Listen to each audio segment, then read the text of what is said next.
בקיצור, חבר רצה לצאת, אז יצאנו למיץ', אבל היה סגור. חזרנו בערב, היה פתוח.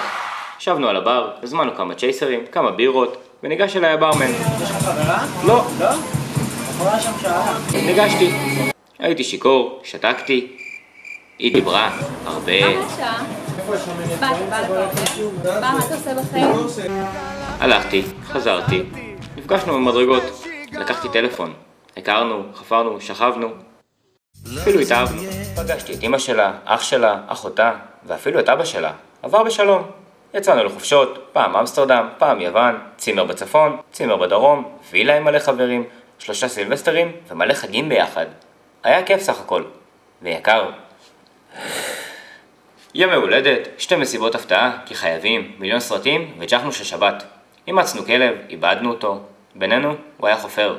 עברנו לגור ביחד, הבאנו ספה, אותה דווקא לא איבדנו, לבינתיים. כיף לגור איתה, מבשלים, מנקים, צוחקים, ואפילו יש מלא הרגליות. אבל למה תות? מי קונה תות? גם מחוץ לבית כיף. בילויים, פאבים, ישיבות אצל חברים. אגב חברים, אחד התחתן, עוד אחד נפל, ולשלישי בכלל יש ילד. ואת האמת, כבר אז במדרגות ידעתי. את תנסי לי נויה?